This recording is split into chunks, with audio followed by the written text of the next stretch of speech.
தமிழ்நாட்டில் சிலை கடத்தல் வழக்கு விசாரணை கோப்புகள் மாயமான விவகாரம் தொடர்பாக உச்சநீதிமன்றத்தில் தாக்கல் செய்யப்பட்ட மனு. சிறப்பு புலனாய்வு குழு அமைக்க கோரி தாக்கல் செய்த மனு மீது உச்சநீதிமன்றத்தில் விசாரணையானது நடைபெற்று வருகிறது. விவரங்களை தருகிறார் செய்தியாளர் ஆனந்த். ஆனந்த், வணக்கம். விவரங்களை சொல்லலாம். வணக்கம். சிலை கடத்தல் வழக்கில் உச்சநீதிமன்றம் தமிழக அரசுக்கு பல்வேறு கேள்விகளை எழுப்பியிருக்கிறது. சிலை கடத்தல் வழக்கில் எவ்வாறு ஆவணங்கள் மாயமானது என்பது தொடர்பாக உரிய விளக்கத்தை அளிக்க வேண்டும் எனவும், இல்லை என்றால் உரிய உத்தரவு பிறப்பிக்க நேரிடும் எனவும் உச்சநீதிமன்றம் தன்னுடைய கருத்தினை பதிவு செய்திருக்கிறது.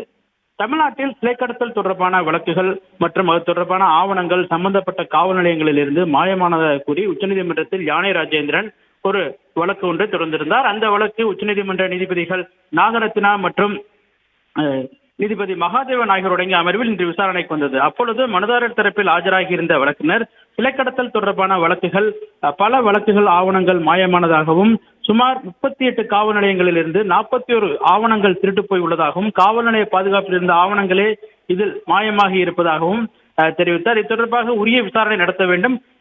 ஆவணங்கள் மாயமானது தொடர்பாக ஒரு முதல் தகவல் அறிக்கை கூட சம்பந்தப்பட்ட காவல் நிலையங்களில் பதிவு செய்யப்படவில்லை எனவும் அவர் தரப்பில் தெரிவிக்கப்பட்டது. மேலும் பல சிலைகள் வெளிநாடுகளில் கடத்தப்பட்டிருப்பதால் உரிய விசாரணை நடத்த வேண்டும் எனவும் தெரிவிக்கப்பட்டது. அப்போது நீதிபதிகள் ஏன் அவை கணினியில் பதிவேற்றம் செய்யப்படவில்லையா என கேள்வி எழுப்பினர். இதற்கு கடந்த 10 ஆண்டுகளுக்கு முன்னரே இந்த சம்பவம் நடைபெற்றதால் அவை கணினியில் பதிவேற்றம் செய்யப்படவில்லை எனவும், அதே வேளையில் இந்த வழக்கில் சம்பந்தப்பட்ட பலர் விடுவிக்கப்பட்டிருப்பதாகவும் மனுதாரர் தரப்பில் தெரிவிக்கப்பட்டது.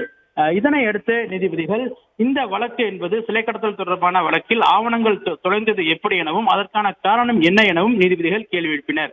மொத்தம் 375 சிலைகள் திருடப்பட்டதாக ஆவணங்கள் தெரிவிக்கின்றன எனவும், அவை அனைத்தும் வெளிநாட்டில் உள்ள மியூசியங்களில் வைக்கப்பட்டிருப்பதாகவும், தற்போது 41 ஆவணங்கள் தொலைந்தது குறித்து என்ன நடவடிக்கை எடுக்கப்பட்டிருக்கிறது எனவும் நீதிபதிகள் தமிழக அரசிடம் கேள்வி எழுப்பினர். மேலும் இது சார்ந்து சிலைகள் காணாமல் போனது அல்லது அந்த ஆவணங்கள் காணாமல் போனது தொடர்பாக எஃப்ஐஆர் பதிவு செய்யப்பட்டிருக்கிறதா, அவ்வாறு பதிவு செய்யப்பட்டிருந்தால் அதனுடைய தற்போதைய நிலை என்ன எனவும் நீதிபதிகள் கேள்வி எழுப்பினர்.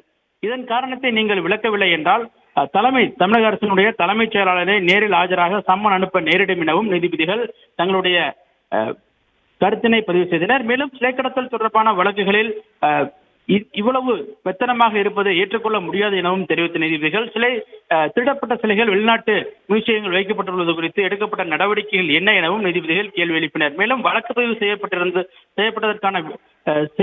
என்பதற்கான விளக்கங்கள் அல்லது இது தொடர்பான விளக்கங்களை அடுத்த விசாரணையின் போது நீங்கள் தெரிவிக்க வேண்டும் எனவும், இந்த வழக்கில் வெளிநாடுகள் சிலைகள் உள்ளதால் வெளியுறவுத்துறை அமைச்சகத்தை மற்றும் கலாச்சாரத்துறை அமைச்சகத்தை ஏன் இந்த வழக்கில் இணைக்க கூடாது எனவும் நீதிபதிகள் கேள்வி எழுப்பினர். மேலும் சிலை கடத்தல் தொடர்பாக மத்திய அரசிடமிருந்து உரிய விளக்கத்தை எதிர்பார்க்கிறோம் எனவும் நீதிபதிகள் தெரிவித்திருக்கிறார். அடுத்த விசாரணைக்குள் இந்த ஆவணங்கள் மாயமானது தொடர்பான உரிய விளக்கத்தை தமிழ்நாடு அரசும் காவல்துறையும் தெரிவிக்க வேண்டும் எனவும், இல்லையென்றால் உரிய உத்தரவு பிறப்பிக்க நேரிடும் எனவும் நீதிபதிகள் எச்சரித்து விசாரணை தள்ளி வைத்துள்ளனர்.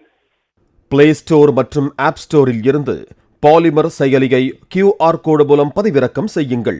செய்திகளை உடனுக்குடன் பெறுங்கள்.